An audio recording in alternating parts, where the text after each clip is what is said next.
How's it going, everyone? My name is Michael SK, and welcome back to Chaos Child.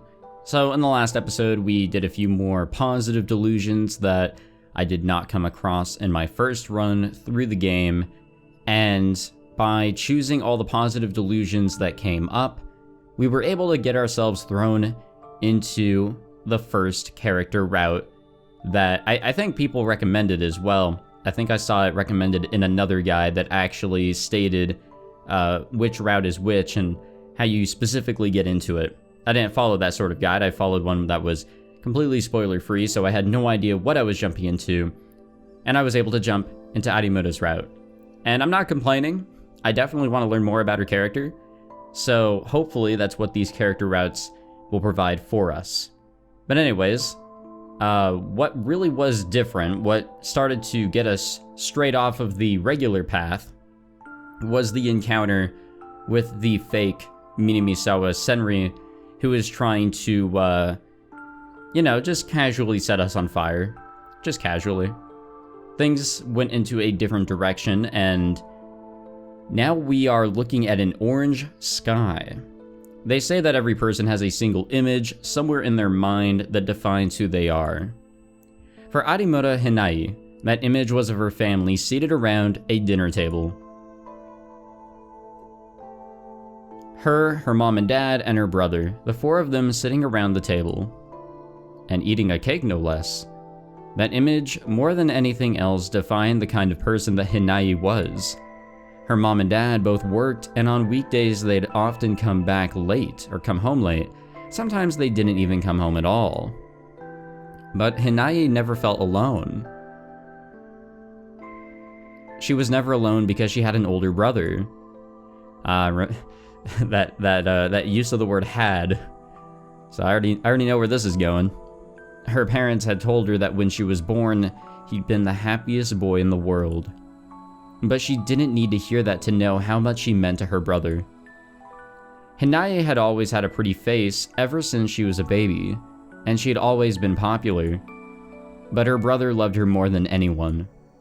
Whenever Hinai cried, he'd always try to make her feel better, and when it was time for her to sleep, he'd rock her in his arms. He was in one of the older classes at elementary school, and he probably wanted to play with his friends. He'd had a lot of friends, actually, and every day they'd invite him over. But he would always turn them down and come straight home to be with Hinai. With their parents working so much, he'd spent a lot of time in the house. He probably didn't want Hinai to go through the same thing. Normally acting like that would cost him his friends, but that had never happened. He was just that good of a brother. But as Hinai got older, she became more and more like a young girl, and her brother loved her even more. Her parents decided that Hinai could safely be left in her brother's care, and started to come home even later.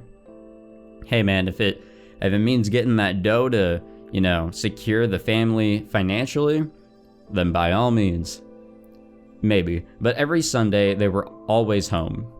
Sometimes they'd all go out somewhere for the day, and then come back in the evening to eat at the dinner table. That was the rule at the Arimura household.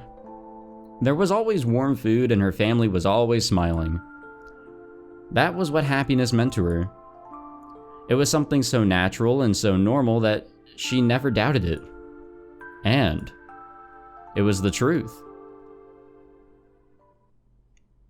But then, 昨日あの後はそんなことがあったんだ。ああ、ほんと大変だった。勘弁してほしいよ。The first thing I did when I got to school the next morning was tell Serika what had happened. I had no way of knowing what had happened to that woman after that. I had checked the news when I woke up, and not only did I not find a name, I couldn't even find anyone reporting on the attack. But there were a lot of people on the social networks talking about that strange woman. After all that chaos, the police had to have known about her. Still, I didn't know what would happen next. I was a little hesitant to go to school, but I figured she wouldn't be willing to attack me in broad daylight. And since I made it here safely, I must have been right. それで、その後どうしたの？どうって、有村と僕の部屋に逃げ込んだ。ってあのトレーラーハウスに？それ以外にどこがある？二人で？そりゃそうだろ。僕たちを襲った女も一緒にいちゃおかしいじゃないか。なるほどね。It felt like she was implying something. Huh, you think? 急にニヤニヤしちゃって。だってさ、あのタクが女の子と二人で部屋にだよ。これってすごいことじゃない？ Wait, weren't we alone with Serika like multiple times? 失礼な。Like, especially prior to い this? つも言ってるように僕はリア充なんだ。その程度のこと別に珍しくなんてない。じ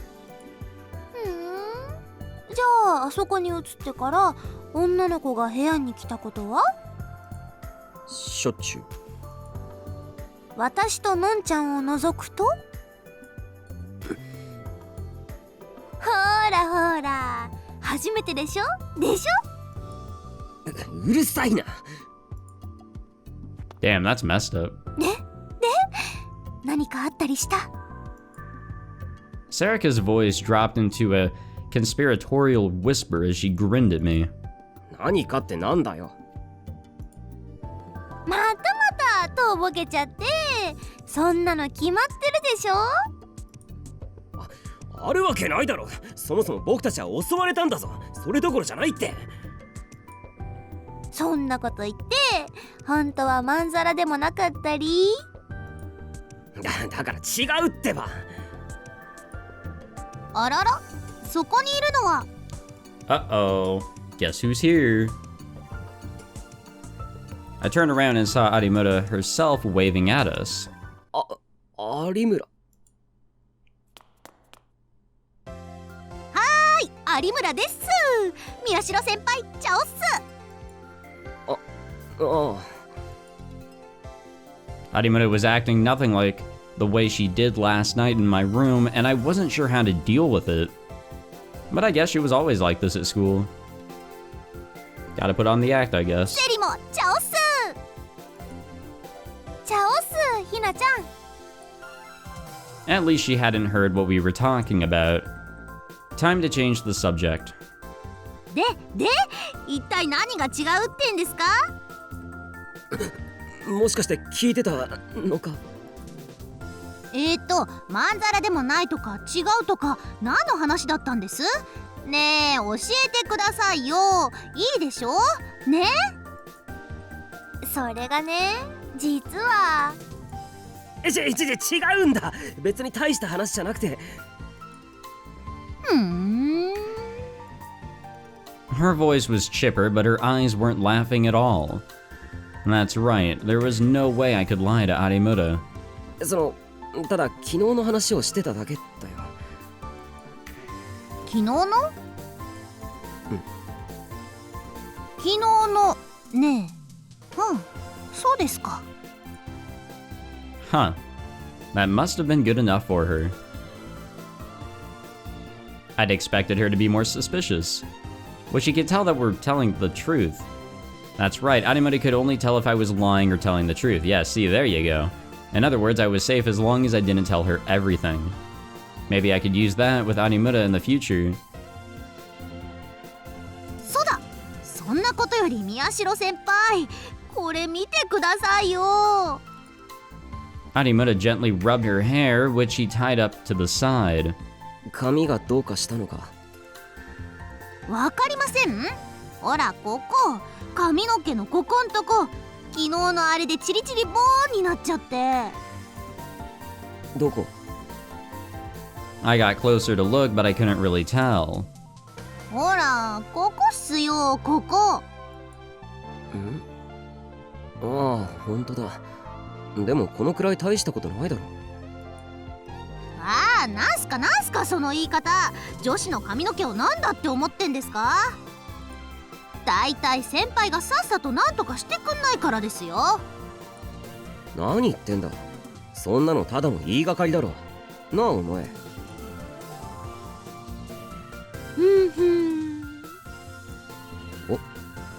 お前？先輩、セリどうしちゃったんすか？ I don't even know anymore. ああ、こいつ昔からこういうところがあるんだ。気にしないでくれ。I know I really shouldn't be thinking about it, but just after everything we went through so far in this playthrough, and then they kind of just take a complete different fucking turn, and we're supposed to, I guess, pretend like Serika is normal and trustworthy, and definitely not the murderer. It's just a little difficult, but I know that we need to not focus on that, at least not right now. If anything, maybe, you know, see if there's any hints or anything like that, and how she acts, which I will never catch up on, but I don't know, it's just a little weird. She was probably thinking about something stupid again, but if I asked about it, I'd probably have a mess on my hands.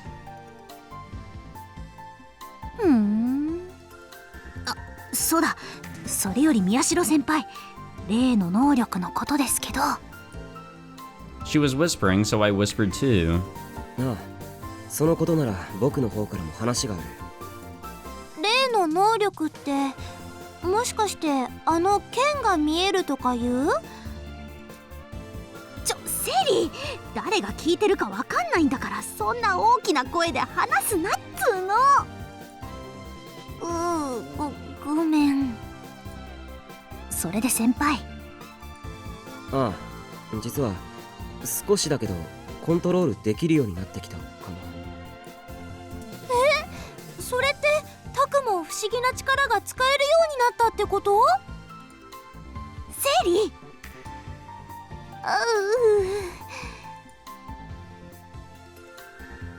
After what had happened yesterday, I'd been tired, but I'd done what I could to learn more about my power. It looked like I needed to use someone else's brain to make my delusions real, so I asked Gen to be my guinea pig. Knowing Gen, he'd be so drunk that he'd forget after a day or so. That's mean, dude. Using him like that. As a result, ちょっとくらい軽いものなら動かせるようになった。ちょっとくらいって、例えば石とかですか？いや、もうちょっとかな。じゃあノートとか2、3ページくらいなら。何それ、そんなんじゃスカートめくりくらいにしか使えないじゃん。今はまだ大したことないかもしれないけど、そのうちもっと大きいものだって動かせるようになるって。 that was a weird statement to make. Serika, you jerk, I tried really hard. But still, flipping up skirts, huh? Oh no. I see, I hadn't thought of that.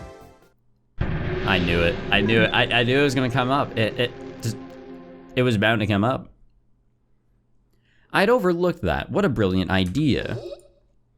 But I couldn't do it here. No, but this might be a good chance to show off my powers. And what's more, Serika, this is your fault to begin with. Do you know how hard I worked just to move one tiny little object? I'd barely gotten a wink of sleep last night. It was the least she could do after all that effort. Here we go.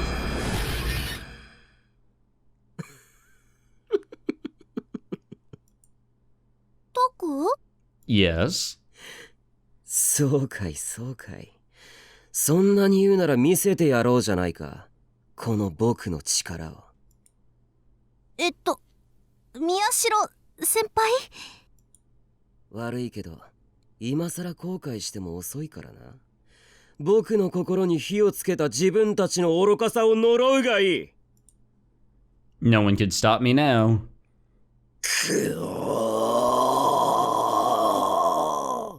That was a noise.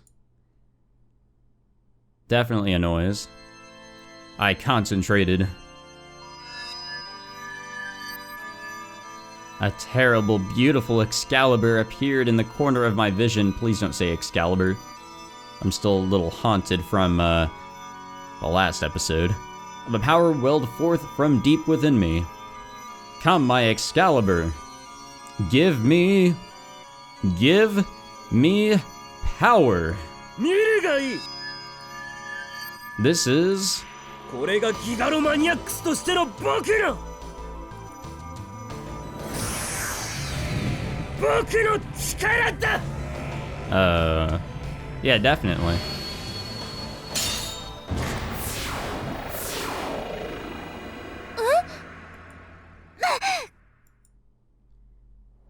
Uh-oh.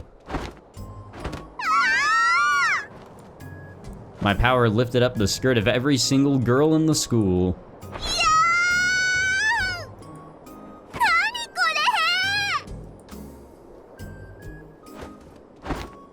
You can try to hold down your skirts, but it won't work.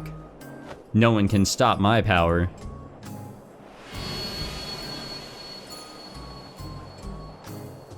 どうだ見たか。これが僕の。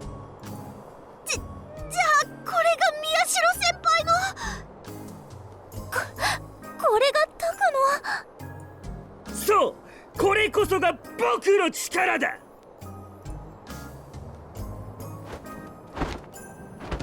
The scene around me was something out of a nightmare. No, a most wonderful dream.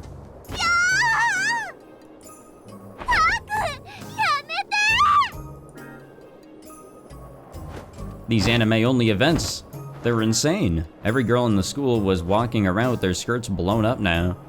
どうだ、恐れ入ったか。はい、さすが宮代先輩です。これからは僕の言うことは何でも聞くか。タクの言う通りにするから。分かった。だったら許してやる。 I slowly lowered my hands and the chaos around me began to subside. やだ、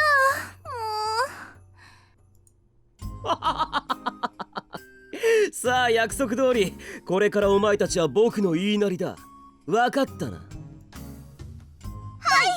タクル様。 Yeah, Takuru's really got to work on his horny delusions here. ねえねえセリ、宮代先輩どうしちゃったん？気にしないで、いつものことだか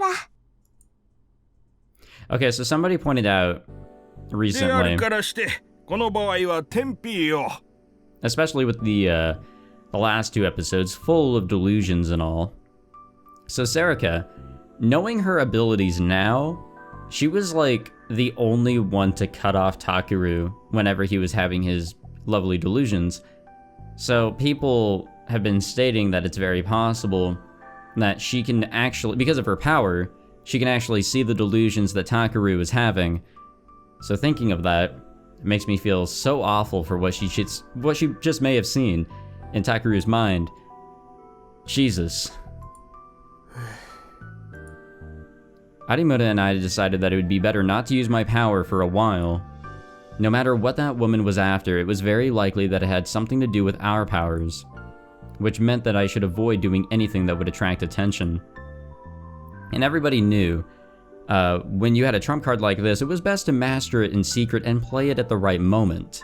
これをこの式に代入すると。 Anyway, why was math always such a pain?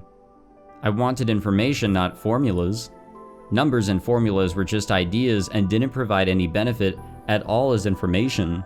こういう時は。 I took out my Pokecom and hid it under my desk, and then loaded Shibuya News. お、どうした宮代。あ、いや、なんでも。そうか。じゃあ次の問題解いてみろ。 Crap, that was a mistake. But this was big news. What happened? おい、大変だ。ニュースだ、ニュース。 I heard the door to the clubroom fly open and Ito ran inside. なんだよ、大声で。何落ち着いてんだ宮代。ニュースなんだよ。それも大ニュース。いいかよく聞け。なんと例の事件、ニュージェネの再来と呼ばれる一連の事件、あの事件の犯人が捕まったんだろ。そうなんだよ。なんだ、お前知ってたのか。当たり前だろ。僕を誰だと思ってるんだ。これでも伊達に学園一の状況を自負してるわけじゃない。お前が持ってくる情報くらいとっくの昔に知ってるよ。それじゃあ捕まったやつの情報も。ハイダリコ18歳無職、昨夜渋谷で多発した放火騒動の中、街中を歩いているところ警官によって確保だろ。 Okay, so this is lining up just about with what happened in the common route. So, does she escape? That's what I want to know. なんだ、知ってたのかよ。つまんねえの。今度こそ俺の方が早いと思ったのによ。To tell the truth, I just found out about it in math class. Gotta sound good though.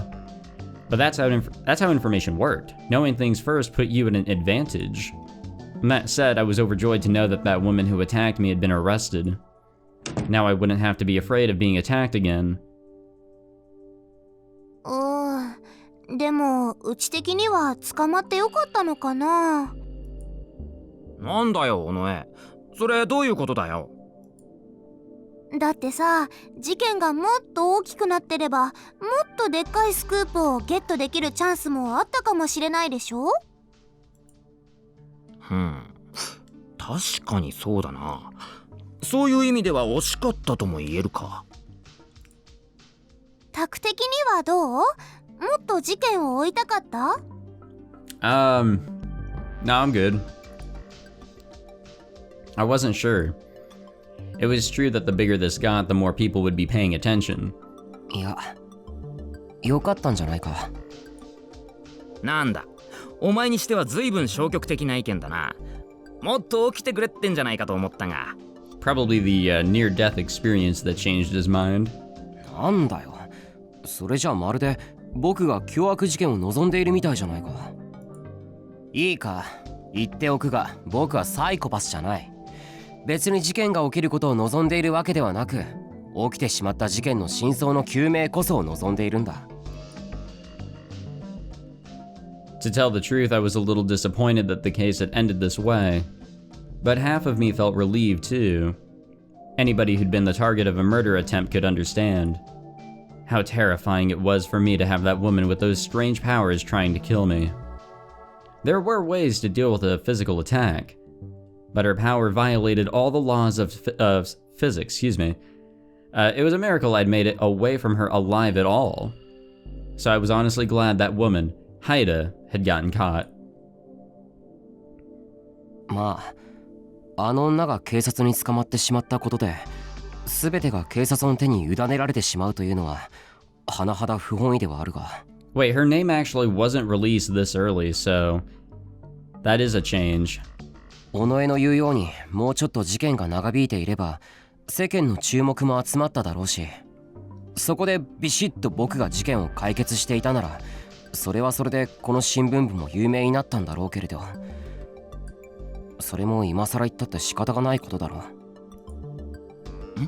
う。待てよ、これってさ、俺たちが追ってた事件は全て終焉を迎えたってことか？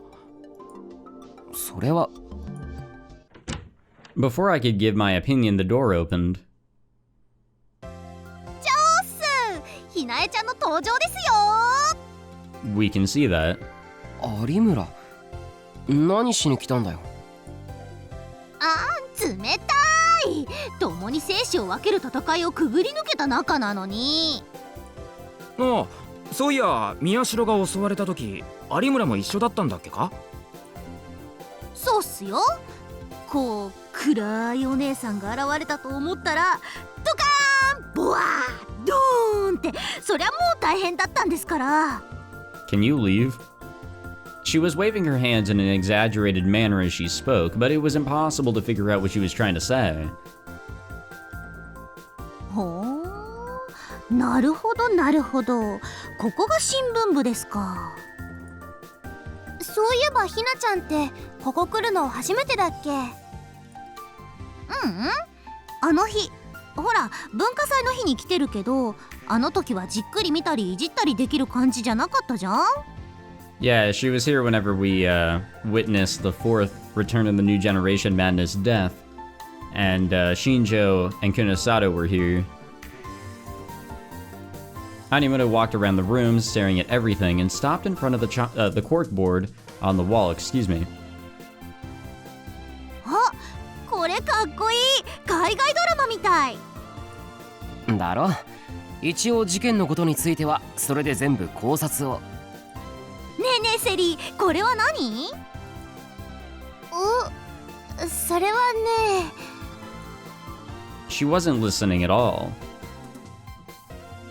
なあ宮代、さっきの話だけどさ。ああ、さっきの悪い、何の話だっけ？だから事件はこれで終わりかってこと。ああ、そうか。それについては僕も考えてみたんだ。何の話っす？ Until a moment ago, she was enjoying her conversation with Serika, but now Arimura happily butted into ours. だから今回の一連の事件についての話だよ。ほら、僕たちを襲った女が捕まっただろ。だから。捕まったんですか？あの怖い女の人？なんだよ、知らなかったのか？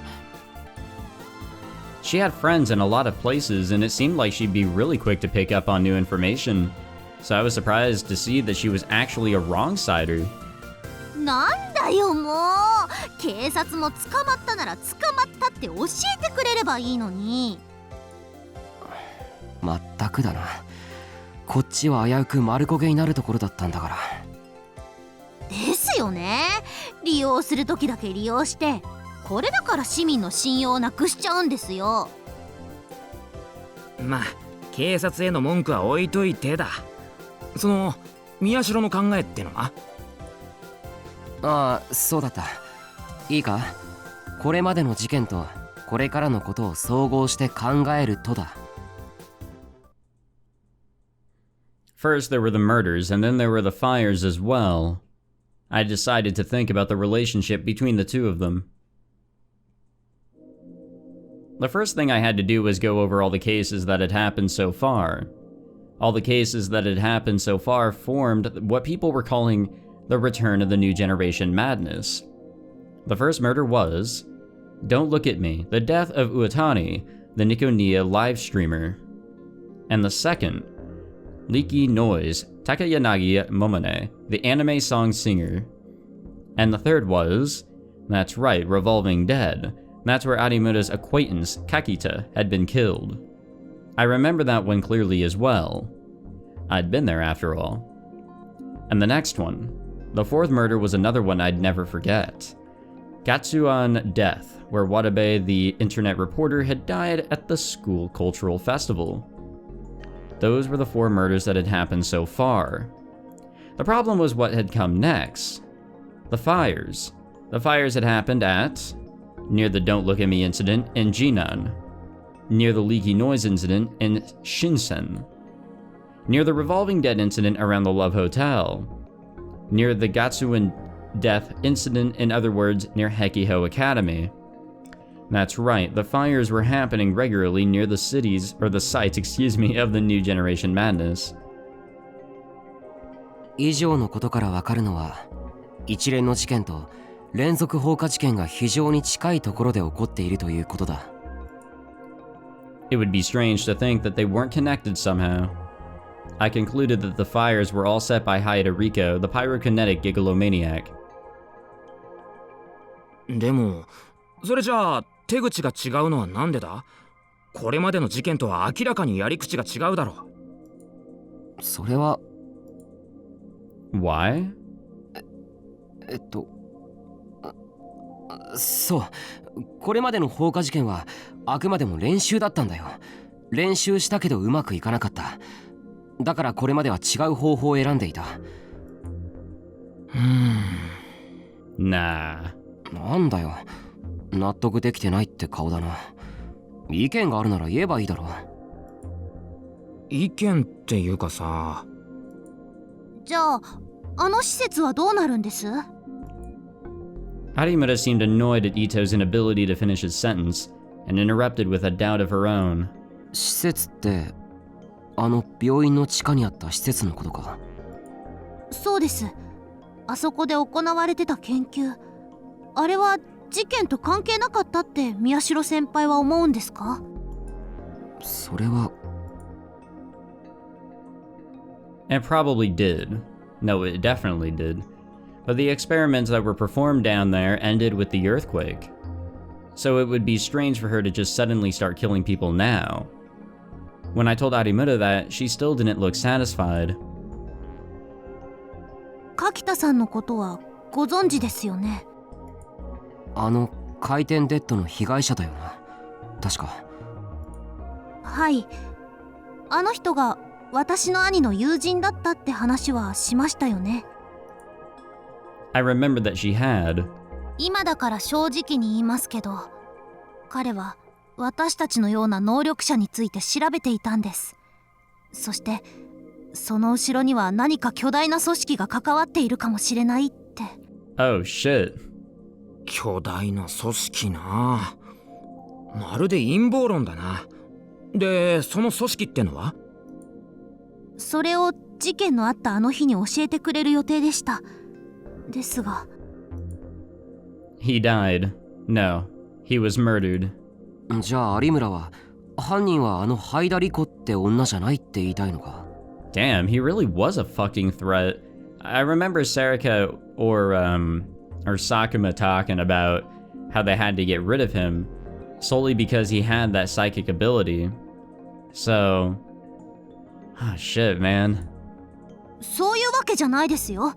私には難しいことわかんないし、ただ仮にあの人が犯人だとしても裏にはまだ何かあるんじゃないかって、そんな風に思うだけです。伊藤はどう思う？まあ確かに組織とか機関とかってのは魅力的な言葉ではあるが、あんまリアリティはねえよな。結局どっちにしても今の状況じゃ判断材料が少なすぎるっつうかさ。尾上は？私はそうだな。タクはどう思う？質問に質問で返すなよ。そうだけどさ、私にはわかんないんだもん。 If you don't know, at least try to think about it, okay? しょうがないな。 She's playing じ dumb ゃあ for a 僕の意 reason. 見を言うが、僕はこれ以上襲われるのはごめんだ。だからあの女が犯人だったらいいなって思う。 To be honest, I still thought it was a miracle I'd made it out of that alive. If she'd attacked me when I was asleep, I wouldn't have lasted a minute. あとは警察の取り調べ次第だろうな。あの女が犯人にしても違うにしても、念のためこれからしばらくの間は気をつけた方がいい。私もそう思います。お昼も話をしましたけど、特に能力者である私と宮代先輩は用心した方がいいでしょうね。 I silently nodded. Normally I'd want to practice and try to learn to better control my abilities, but it would be smarter to wait and see if the case had ended first. よし、とりあえずしばらくは慎重に行動するってことで。 And just as we finished, we heard the sound of someone pounding the wall in the corner again. たくまたか。おい和樹。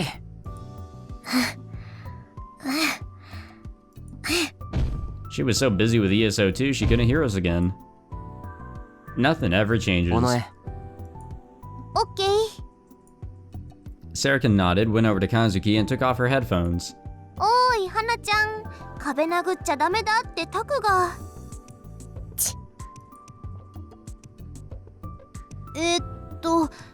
先輩、その人は。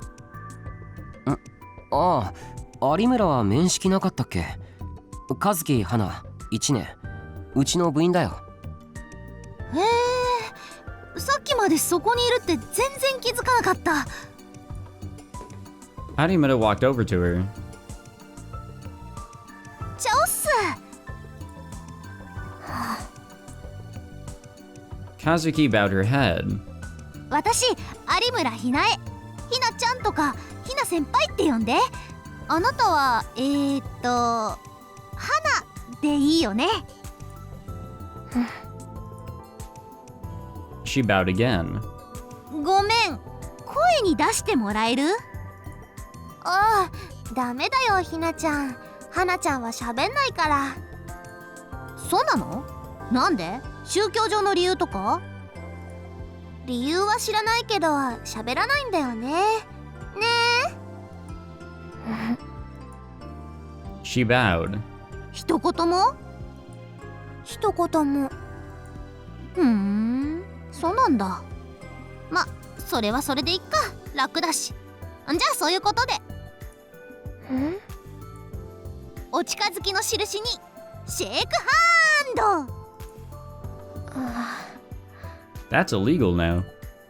Kazuki was still hesitant, but Arimura grabbed her hand and swung it around. That was probably her version of a handshake. What surprised me was that Kazuki didn't seem upset. I thought that she'd resist Arimura's attempt to force them to be friends, but she seemed kind of embarrassed. But then something amazing happened. これからもよろしくね、花。As Arimura swung her arm around, よろしくかも。Huh? おい、今のって。Kazukiが喋った？ The whole room shouted in amazement. We'd known Hana for about 6 months, and this was the first time we'd heard her voice. But Hana herself seemed more surprised than anyone. It felt like she didn't intend to speak, but had been caught up in Arimura's energy. なんだ、かわいい声してるじゃん。もっと喋ればいいのに。ねえねえ、もう一回喋って。せーの、はい。いいじゃんいいじゃん。ちょっとだけでいいからさ。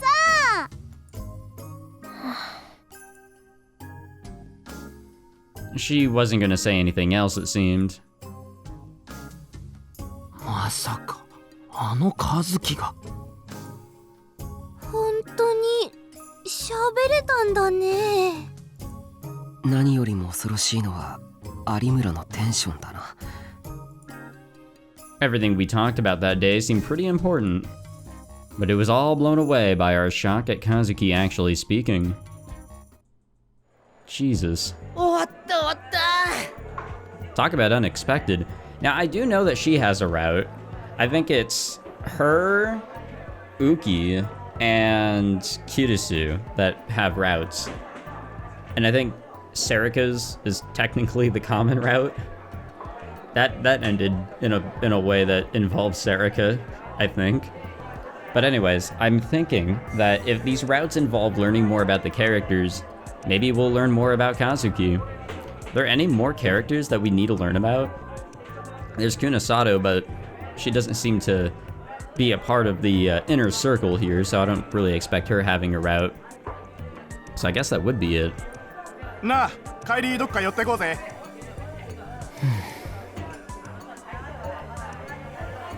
3 days had passed since the attack by Haidoriko. There'd been no news events with the case. The police were probably still investigating Haidoriko. They hadn't announced anything else. There must have been some kind of censorship in effect because the TV shows had mostly stopped talking about it. The only people who were still talking about it were online. The wrong-siders at school seemed to have forgotten that a murder occurred in this very building. Yeah, I was thinking about that in the comment rat too. Like, man, everything kind of just went to normal really quick. Or went back to normal. なーに、ため息なんかついて。Kirisu was looking down over me. Why was she here? Her injury from the other day still hadn't fully healed. But Dad had told her that she'd been able to go back to school, and so today she had. 別に何でもないよ。そんなこと言って、どうせまた何か事件が起こればいいって考えてるんでしょ。別に考えてないってそんなこと。いいタクル、あなた命を狙われたのよ。いくら犯人は捕まってるとはいえ、まだ安心はできないのよ。それにあの時うなずいてくれたわよね。別に特別な事件を追っていなくても楽しいことはあるって。そのことを忘れないで。分かってるって。 Okay, but we're still living in that RV. 本当に分かってるの？だったらもう。うるさいな。さっきから分かってるって言ってるだろ。そう何度も何度も同じこと言わなくったって子供じゃないんだからさ。Knowing Kirisu, I was ready for her to be even more annoying, but... そうね。ごめんなさい。え？ I wasn't sure how to react to that. そうよね。タクルだってちゃんと考えて行動しているんだものね。私が言い過ぎたわ。ごめんなさい。でもくれぐれも危険なことはしないでほしいの。お願い。 Well, we've broken that promise like 10 times in the game so far, so we'll see what happens. 分かったってば。 So, I don't know, man. Kirisu smiled weakly, took her bag, and left the room. What was that? It was throwing me off. タク I ran into Serika when I left the classroom. Actually, she was probably waiting for me. 一緒に帰ろうかなって思って。I didn't really say anything, but Serika started walking next to me anyway. 見てたよ、さっきの。クルスのことか。ダメじゃん。のんちゃん病み上がりなんだからさ、優しくしてあげなきゃ。そんなつもりじゃ。That's right, I hadn't meant to hurt her. But Kirisu always had to be right no matter what. She'd been like that ever since we lived together at Alba Dorm. Sometimes it was frustrating to deal with someone who was always right. After I'd made my promise with Kirisu, I was still watching the news and looking online, but I'd been trying my best to avoid doing anything else. For the past few days, I'd been staying quiet. I'd even canceled the club meeting for today, and I was trying my best not to think about how bored I was. But the way she said it, it still made me out to be the bad guy.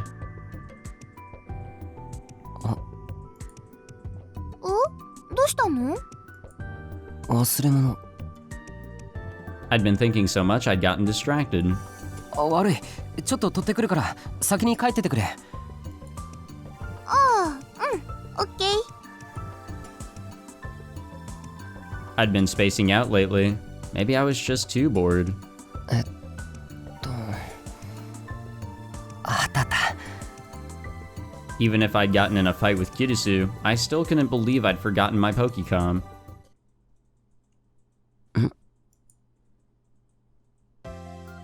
Just as I grabbed my Pokecom and went to leave, I saw a familiar pair of blonde twin tails bobbing down the hallway. Arimura. She was cheerfully walking down the hall with a group of several other girls. Were they classmates or friends from her club? It was the same group of girls I'd seen before. てかさ、この前はるかが井上と歩いてるとこ見たんだけど。うっそ、何それマジ？はるかって白井くんと仲いいんじゃなかったの？ちょっとひな、いつの話してんの？白井くんの後に森本くんといろいろあったじゃん。嘘嘘、知らない知らない。何それ聞いてないんだけど。I can't follow this drama. まあ、ひなはいろいろ忙しそうだったじゃん。うわー、ショックだわ。てかさ、私もそうやって男子にモテる方法教えてほしいわ。私は別に望んでやってるわけじゃないし。知ってるって、あれは白井の方も悪かったって話じゃん。そうそう、はるかがいい子だってことはうちらがよーくわかってるから。よしよし。そっかー、世の中いろいろ動いてますな。やめてよ、ババアじゃないんだから。いやいや、私はもう若い人たちにはついていけませんよ。何それ、ウケる。ところでさ、いいの時間？やばー、ほんとだ。てかがいいのはいかないの？私はほら年だから、あとは若い人に任せて。だからそれやめてってじゃあまた。 Damn, I hate the youth. オッケー、アディオスグラッシャー。 Evidently, Arimura wasn't going with the rest of the group. She watched them disappear down the hallway, laughing and chattering as they went, and then... She sighed loudly. And then, as if she really was an old woman, she lazily put her hand on her shoulder and stretched her neck out. And then... Our eyes met. チャオス、宮代先輩。おう。もしかして今の見てました？ Unfortunately. 今のってのはさっきの会話のことを言ってるのか、それともだるそうな態度のことか、どっちだ？あっちゃー、まさか両方見られていたとは。失敗。She slapped her hands to her forehead like a bad comedian and smiled. どうして行かないんだよ。やだな、先輩ならわかるでしょ。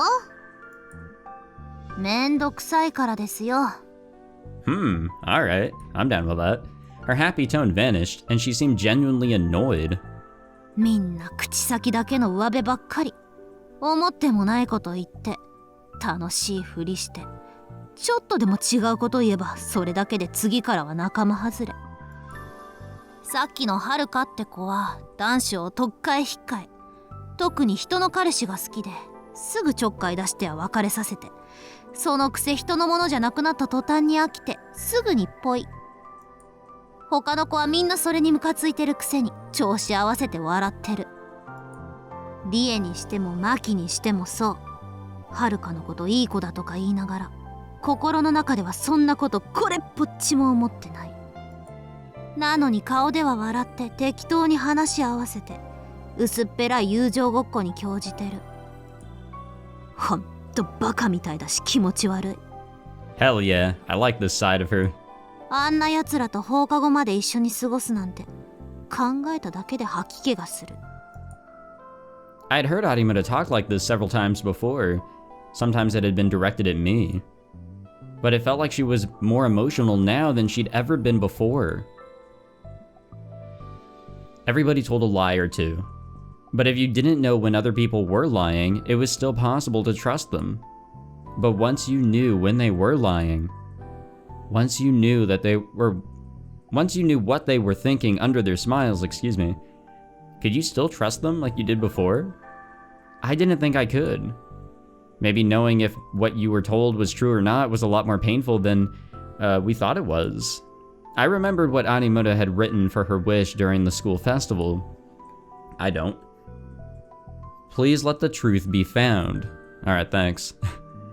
I appreciate that flashback actually, since I skipped through that. That tiny wish was a cry from her soul. でも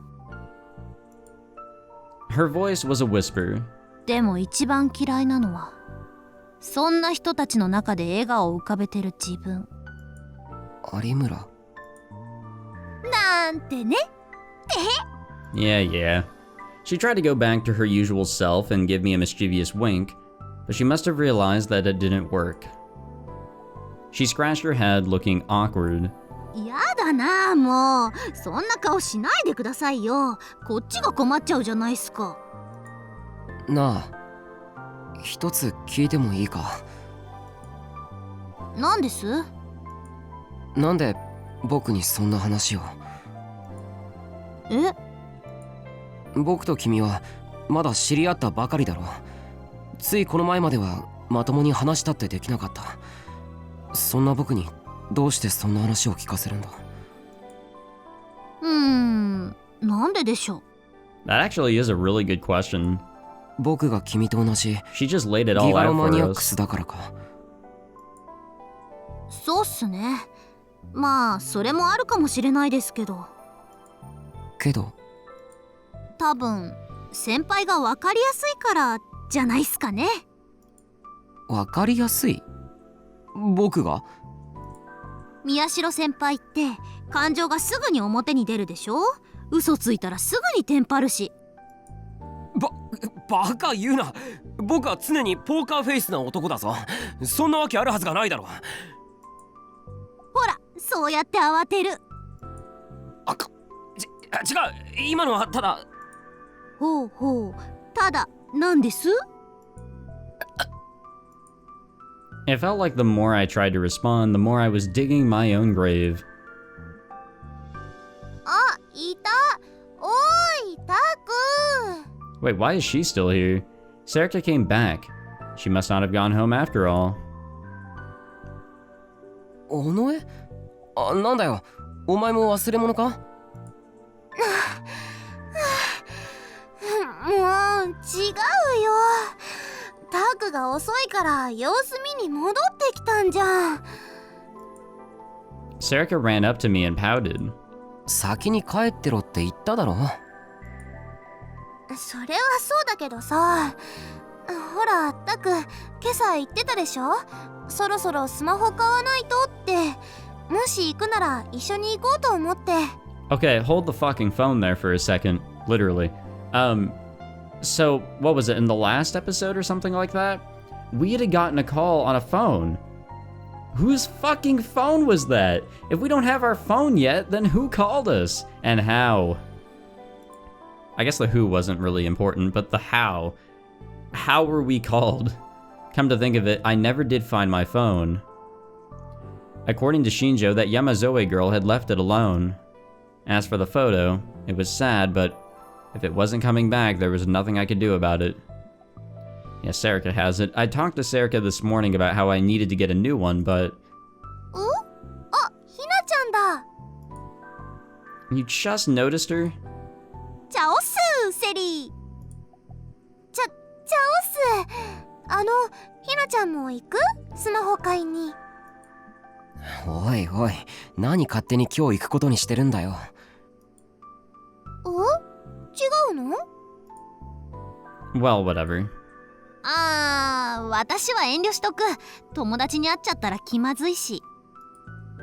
そう？よくわかんないけど、残念。そんじゃ、私はこれでドローンします。アディオスグラッシャー。 I hate that so much. This time she posed like a salaryman ninja from an old manga, and then skipped off toward home. なあ、尾上。僕ってわかりやすいか？Well, she didn't hesitate at all. どうしたのタク？落ち込んじゃって。なんでもないよ。I'd always considered myself inscrutable and mysterious. So that was a bit of a shock. それにしてもひなちゃんって面白いね。そうか？タクだって楽しそうに話してたじゃん。Fun? Me talking to Arimura? Sure, that whole you're going to be killed thing when we first met scared the hell out of me. But when I actually talked to her, I found out she wasn't that scary at all. I was never really good at dealing with normies, in the common sense of the word, mind you, not the superior original sense. But Arimura felt different than the others. Part of it was that she was a gigalomaniac too, But the biggest reason was probably that she was always keeping her distance from other people. She kept a comfortable distance to avoid making anybody upset. She'd learned how to do it through long practice. And in that sense... 楽しいというか、まあ嫌じゃないのかもな。そっかそっか。なんだよ。だからなんで嬉しそうなんだ？別になんでもない。それよりスマホを買いに行かないの？やっぱ今日はやめておくことにする。そうなの？なんだ、じゃあ先に帰ってればよかった。だからそう言っただろ。And there still might be a lot of sumo stickers in town. I should stay put for a while. つまんない。じゃあのんちゃんでも誘って会期祝いに甘いものでも食べに行こっかな。そうしてやってくれ。クルスも喜ぶだろう。オッケー。じゃあまたね、タク。ああ。 Fuck, that hurt, dude. Now then, maybe I should go home and read the latest edition of Cool Cat Press, which Gen brought me yesterday. All hail, Cool Cat Press. Oh hey, another 2005 flashback. I'm sure that'll not be depressing as we learn more about her past. But for this episode, we will end it there. Thank you guys for tuning in and all that. This was a fun one. It's weird because just after everything that we've gone through, it's so weird to kind of just jump into something that's not as serious, if you want to call it that. I don't know. It's very weird. But I am excited to learn more about Arimura, because while she can be fucking annoying, there is that other side to her that makes me wonder, and a side that I can actually deal with. Regardless, an interesting character that I'd love to learn more about, and I hope you guys are interested in learning about her as well. So we'll wrap it up there. Thank you guys for tuning in. If you enjoyed this episode, make sure you leave a like, subscribe, all that fancy shit, and I will see you guys in the next episode. Take it easy.